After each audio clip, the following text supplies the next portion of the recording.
Welcome to The Difference Engine, the show for tech founders, investors, and innovators.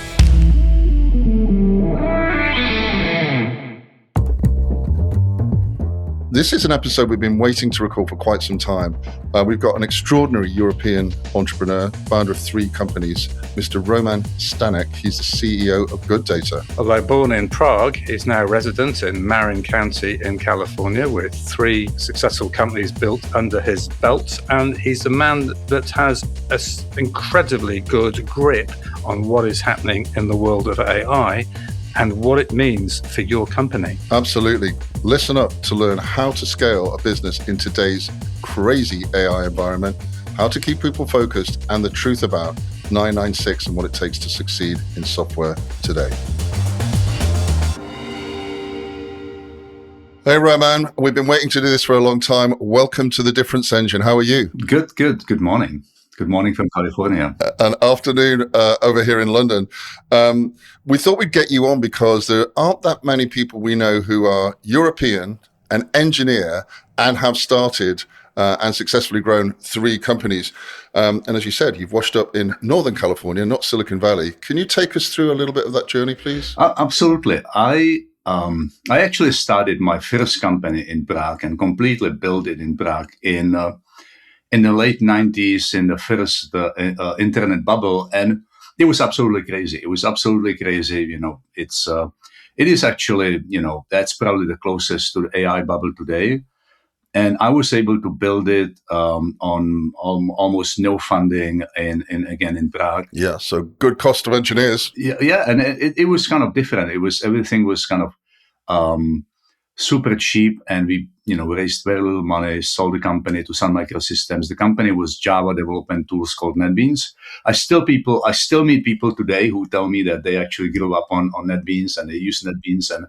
And sometimes I meet people and they ask me like, what's the future of NetBeans and so on. So it feels that feels really good. And about a year into NetBeans, I got a call from Sun Microsystems in the US from the head of M&A, and they asked me if I would like to talk to them about selling the company. So I sold the company, which was super difficult process, stories around that. And then I moved to, I worked for Sun for about a year. They came to me and said, you did well. They accelerated everything. They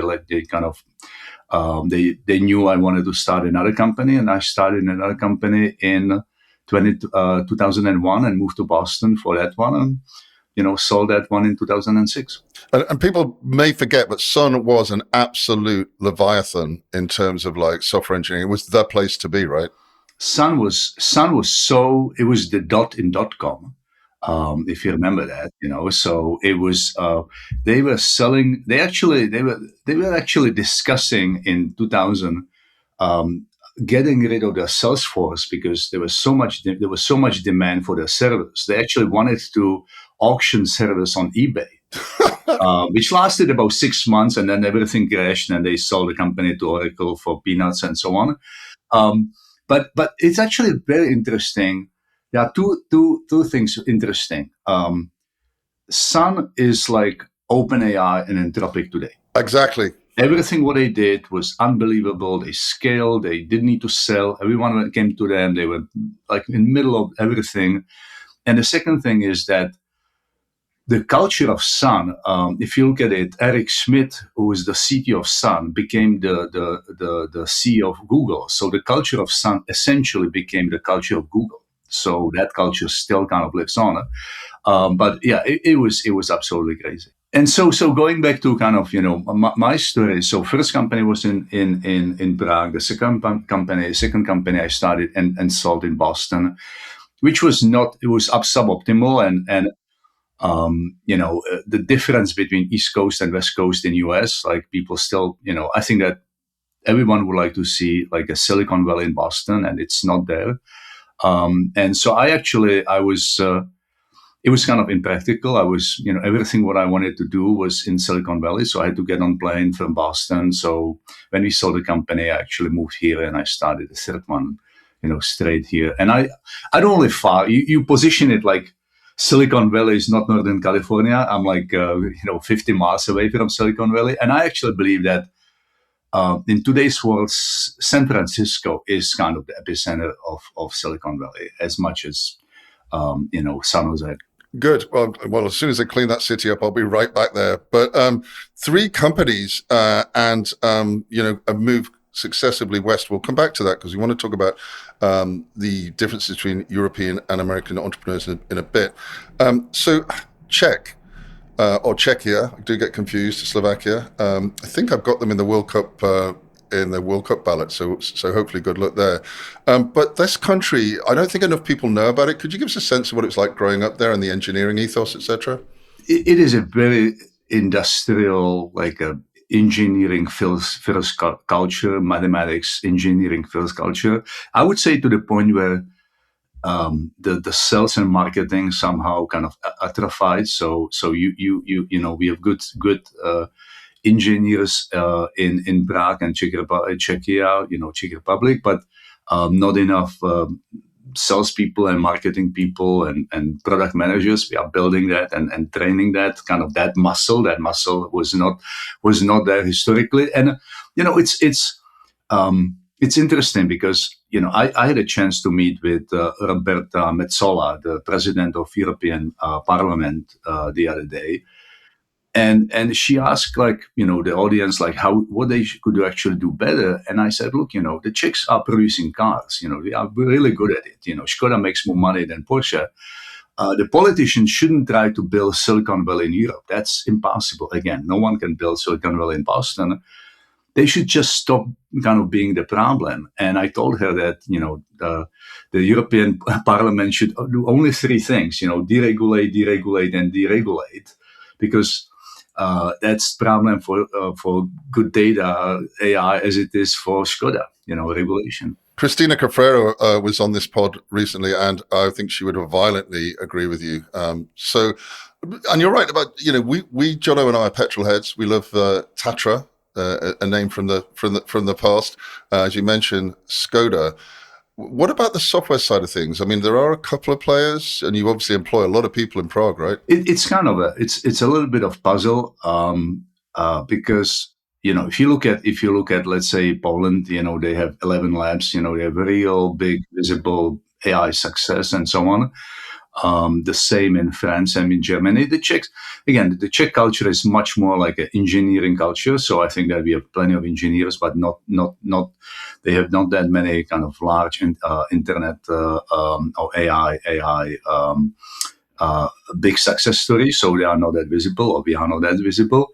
But things are changing, and I think that there are more and more people who can actually build companies. Yeah, and isn't it true that with this engineering background, somewhere along the line you created some software which is now on Mars? Is that true? Yeah, it is. It's actually again, NetBeans, was very kind of innovative company, and in a way, when we started NetBeans in 1997, it was very similar to today. There were no rules. There was nothing there's nothing to guide us. There was no TechCrunch. People couldn't Google NetBeans because Google didn't exist. Not even on Alta Vista? Yeah, exactly. People had Alta Vista NetBeans. I was kind of right out of college and so on. But my point is that today it's the same. People assume that they know how to do AI. People assume that they know what AI is and how it's actually going to work and so on. Internet was, I saw, I worked for a US company for, couple months in 95, 96. And we had like a internal communication channel. And I told the CEO we should actually put it on internet. And he said he would never put like internal communication, up internet with all the porn and so on. So everyone saw internet like it's just a place that will be used by a bunch of like crazy people and so on. And it's the same with AI today. Still, I meet people who believe that AI is just some sort of a template, for computers to replicate our job and so on. And I don't think that people understand, kind of the impact and that kind of, it's going to be more disruptive. AI will be more disruptive than internet ever was. And is there anything in particular you given your experience over the last couple of years, you see happening with AI and the economy in general? The problem with AI is that we all have our kind of experience, our lived experience with computers tells us something. You work with PC your whole life, you know what computers can do, you go to ChatGPT and there is a little screen, you talk to it, and you assume that this is kind of it, and you don't understand that on the other side, there is a giant data center with NVIDIAs that, are so powerful and so kind of they have so much compute power that no one ever experienced that. So we are dealing with a beast that we have no idea how to deal with it, and it looks very innocent. It looks like a ChatGPT like a screen, but I think that people who actually know the full potential are people who code with AI. I'm trying to code with AI. Sometimes I spend the whole weekend coding with AI and getting advice on that. And at some point, I'm almost building like a personal relationship with my coding assistant, because there's so much like going on. It's like you work with someone for the whole weekend. You kind of become friends. So it's not, again, it is kind of incredible. And then you read all these kind of mathematical proofs that Anthropic and Codex are now discovering and so on. And you can start to see kind of the full potential. And we are just 3 years into it. Imagine being like 50 years into it. So, I mean, given that, this sort of, we are right at the beginning of something we really can't even hope to understand because it's so big. What advice would you give business leaders at the moment to make sure that AI is working for them? Because there is a danger that AI doesn't work for us. It works for it. It works for its owners. I would say that AI will work for OpenAI and Anthropic. I think that you see the Anthropic just raised boatloads of money yesterday. When I meet with clients, I see essentially two types of companies. I see companies that are business leaders who take it very seriously. I have a very large customer in US, a major company that you read about in the news every day. They just did a 2-week offsite where the whole management was kind of sitting and strategizing how to actually compete with Anthropic. And that company is not it's a financial services company. It's not company in AI, but they absolutely understand that Anthropic is kind of existential threat. And then I see companies that don't do anything and believe that this is just, again, it's like nothing major, that we have some new templates for work and people will be able to write emails better and so on. And I think that those two, the companies that underestimate AI, there's probably more of them, and it's going to be very dangerous. Yeah, it's interesting that the FT today has a piece on the back page that says, suddenly the software apocalypse was over. And I suspect people in that latter group are breathing what they think is a huge sigh of relief that maybe AI isn't as impactful as everybody's saying it is. I don't think that that's what they actually mean. What they actually mean is that SaaS can actually leverage AI to transform itself, the SaaS industry. It doesn't mean it's not going to be impactful. And we are talking about SaaS industry. We are not talking about anybody else. So the SaaS industry, for the last 6 months was like, it looked like everyone will replace CRM, Salesforce with Anthropic, and Workday with Anthropic and OpenAI and so on. And there is some hope. So I would see it as like hope, not as the judgment is still out. Yeah, it's the first quarter of the ice hockey game. I know you like ice hockey, so maybe. I want to take you back a little bit to the pre-SaaS apocalypse, when you were scaling up the companies, and obviously, Boston, Czech, then the Valley. Could you give us a sense of the difference between those early days of scaling a company up and making big deals like the financial services company you mentioned? I know you got some good stuff going on in Europe soon as well. What advice would you give people who have something hot? Maybe it's an AI product and they want to scale it to the next level. you have to appreciate complexity if you deal with big companies. There is no shortcut. There is no product-led growth, trial. People will pick it up, and somehow magically the whole company will use it, and they will pay you. They will pay you millions of dollars. It's large companies. They have they have antibodies against new vendors. They hate new vendors. Onboarding. We had an example where it took us about 18 months to be onboarded by a large company, just being onboarded by their procurement and so on, because no one wants to do it. No one wants to have a new vendor. They would much rather work with existing partners than to rely on someone new. And so there is this kind of a difficulty to get in that can be only overcome if you actually super focus on complexity, solve that one complex problem, deal with it, don't get distracted by anything else. That's my advice, because there's no shortcut unless you like Sun or Anthropic, and people come to you and ask you, all the big companies are essentially coming to you. So that's kind of where I see the analogy between OpenAI, Anthropic, and Sun, is that every large company now understand that they have to work with them. And for anyone else, you have to kind of work hard to get in.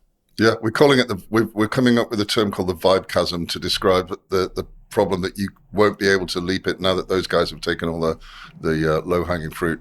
So love to talk to you about that at some point. You have also a unique perspective in that the US and Europe very well. We've talked about this personally many times, but how would you characterize the tech adoption attitudes, and maybe this leaches over into economics a bit, the difference between US and European approaches to tech and tech entrepreneurship? In the US, it's still kind of they're still pioneers. I had a customer who bought $1 million of software, and they wrote it off about 2 months later because they changed the strategy, and no one was complaining about it. It was their problem. They just wrote off $1 million. Imagine someone in Europe buying $1 million worth of software and then writing it off. They would be unemployable. Unless they were government, but yeah, okay, take your point. Yeah, exactly. But then, then we are talking about billions of dollars. Yeah, exactly. But and I think that's the problem. Like when I moved to the US in 2001, it was right after September 11th. And we were building software for integration of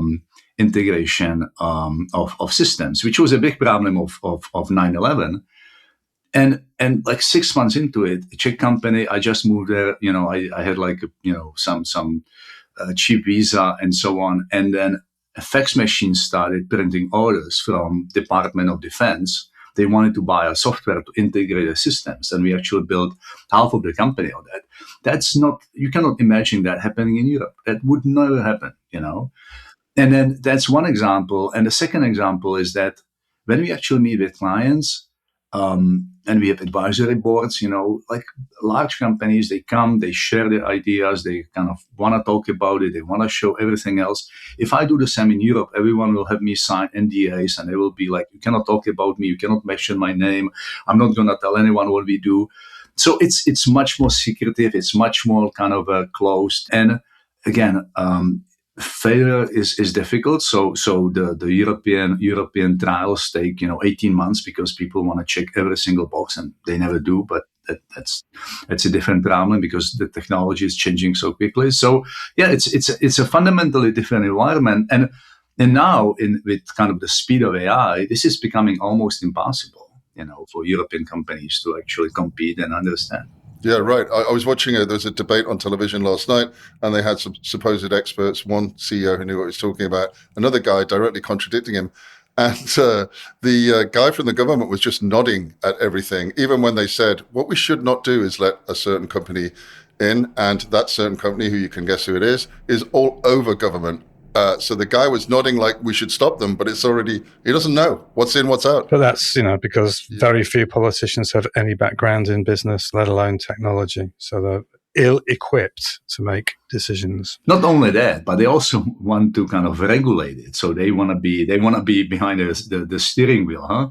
Like this is where AI will go under our leadership. So that's a problem. So the point is that those of us that exist in the technology environment are constantly evolving what we do and the technologies that we do it with, and I think you've got a good instance of that because you've sort of evolved good data from BI to AI, and can you talk us through that, because that's always an exercise in evolving a company to survive and go to the next stage. And survival is the right word. I think that as many or most SaaS companies are dealing with this kind of notion that anyone can wipe code anything. It's anyone can build features overnight. The AI models are much more more and more capable. Like the AI models double their kind of cognitive functions every 200 days. So when we every time we talk, things double. And so for us, and for not just for GoodData, but for everyone, you have to look at it and say, well, if I don't do anything, we will be out of business in 18 months. This is really, really dangerous. So, and yet, you deal with engineers who don't want to change. You deal with engineers who have certain experience, and they believe that they actually know what we should be doing, and so on. So getting kind of sense of urgency, getting that alignment, all the signals are against you. Everyone's saying, "Oh, I don't see that. I don't see that problem. Nothing is happening. Customers are still buying. Customers are still telling us, we don't need this," and so on. So it actually takes like a real effort to actually change the company. And I don't like ice hockey. I actually like American football much more. But my kids played soccer, and one thing I learned from soccer from my the best coach on a local team, he called it one voice. He always, when the parents were actually screaming from the sidelines, he kind of invited them, and he was screaming at parents and everyone like, "I'm the coach here. I'm telling everyone what to do. No one else will actually. It is one voice." So I think that every company in this environment needs one voice as the CEO voice, and everyone else needs to follow. Yeah, I totally agree. So we are constantly saying this to clients, and we could probably name some very big AI names where they've boasted to us, we're going to be the OpenAI of Europe. They've talked about 500 million euros as a fund, and we just literally told them straight, that ain't going to be enough, and you ain't going to win. But unless you've got someone at the top who sees it, you can't go. Yeah, exactly. And then there's always some dissent. There's always people who want to go in different direction, who don't believe that the change is necessary and so on. Yeah, that's life. That's like most people don't like change. That's what makes entrepreneurs. We like change. Most people don't like it. Most people don't like being in that kind of in the gray zone when the old doesn't work and new doesn't work yet and so on. So that's like a very uncomfortable for most people, and that's kind of where I live my life, in that gray zone. Now, speaking of gray zones, recently we had a very nice dinner with you and some esteemed guests from oil companies and large investment funds, et cetera, fabulous meeting of minds. One of the things that we discussed was AI adoption and the speed of it, whether it's going to be carrying on at the pace it is, whether it accelerates, whether some people will not adopt and therefore die. What do you honestly see out there from when you're selling your GoodData AI products? How does that all work? What happens when the rubber hits the road? And again, it's different in the US and it's different in Europe. The stakes are much higher in the US. Like the competitive environment is much stronger. There's always new company being funded and so on. So there is a few exceptions. There is, and government is obviously one of them.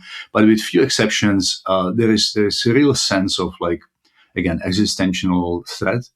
In Europe, it's not the same. You have national monopolies and companies with guaranteed business, and they own the national markets, and they don't need to move and so on. So I would say it's going to be. I'm actually getting to the point where I believe that Europe didn't want to go into tech full speed, 10 years ago. I actually think now it's maybe too late. Maybe it's actually too late. Maybe it's impossible. Maybe all the national interest and kind of competing priorities and so on. Maybe it's too late. Maybe tech is not good for Europe. And in terms of rounding up a little bit where you see the future, and obviously you're on this journey, you've got an exciting set of products coming out that are being adopted, as you say, gray zone, getting there. How do you think business leaders, so the people you sell to, what is your advice for those guys as they think about AI strategy, etc.? Don't underestimate it. Assume like the worst scenario and then double it and then double it again. Okay, cheering. But look at it. Like, again, it's doubling. The cognitive speed is doubling every 200 years. And the funny thing is that the leaders from Anthropic and OpenAI, they were like telling everyone how AI will kill every single job in 18 months or 12 months and so on. And they are not telling that, this story anymore. Not because that's not correct, but because the PR advisors told them not to say that. You're killing the market, guys. Stop it. Exactly. They said, "Hey, you look unfriendly to the rest of the population. Like you have to kind of tone it down." But they didn't actually change that message, like that reality. So maybe we don't hear too much about like every job will be gone in 18 months anymore. But it doesn't mean that. That there's not a threat that all the kind of simple in the office jobs will be gone, especially if you work in like technical support or you do something that is actually highly repetitive and so on. I would like to see what effect it will have like on the Indian outsourcing industry. People who actually code remotely and so on. So I'm not Cassandra. I'm actually trying to be realistic, and I'm actually, as I said, I'm trying to keep up the pace. I code. I have, all the, GPUs on my desk here. I do a lot of coding. I evaluate softwares. I have local models running on this machine right now, and so on. So it's the pace and the impact. I think that most people just simply underestimate. I think it's also interesting that how you are absolutely hands-on. Because unless you are, you do not understand the rate, the pace of change. Yeah. And it's not good enough anymore if you want to build a software company to go and get the money and then start assembling the people. You've got to turn it on its head. You've got to look at it in a very, very different way. And I think people are yet to appreciate that. Yeah, and as I said a couple of minutes ago, our intuition, computer intuition, is not helping. Like you use spreadsheet for the last 20 years, it never changed. The version of Excel we used 20 years is more or less the same, the one we use today.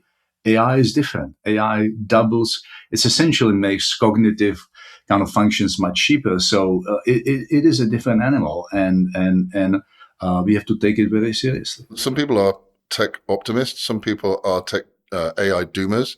It sounds like you're somewhere in between. For sure, there's going to be new roles, right? Once we've got the cognitive function nailed, there's going to be like, we already see forward deployed engineers, a role that didn't exist.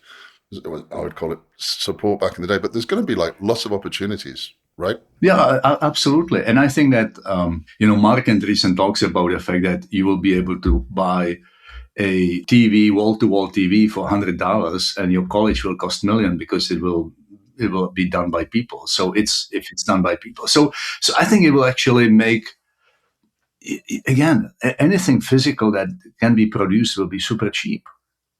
And all the robots, all the production that can be actually automated and run with AI and so on. I think this will change the physical world, and now we can actually find the ways how to actually spend our time and contribute and build stuff and so on. So again, instead of sitting in spreadsheets and loading spreadsheets, we will be able to do something much more productive. Great, more time for us to watch soccer and American football and share a glass. Yeah, absolutely. This has been very good time spent for us. I think it's been very inspiring to listen to your story. Thanks very much for spending some time with us today. Oh, thank you. Thank you.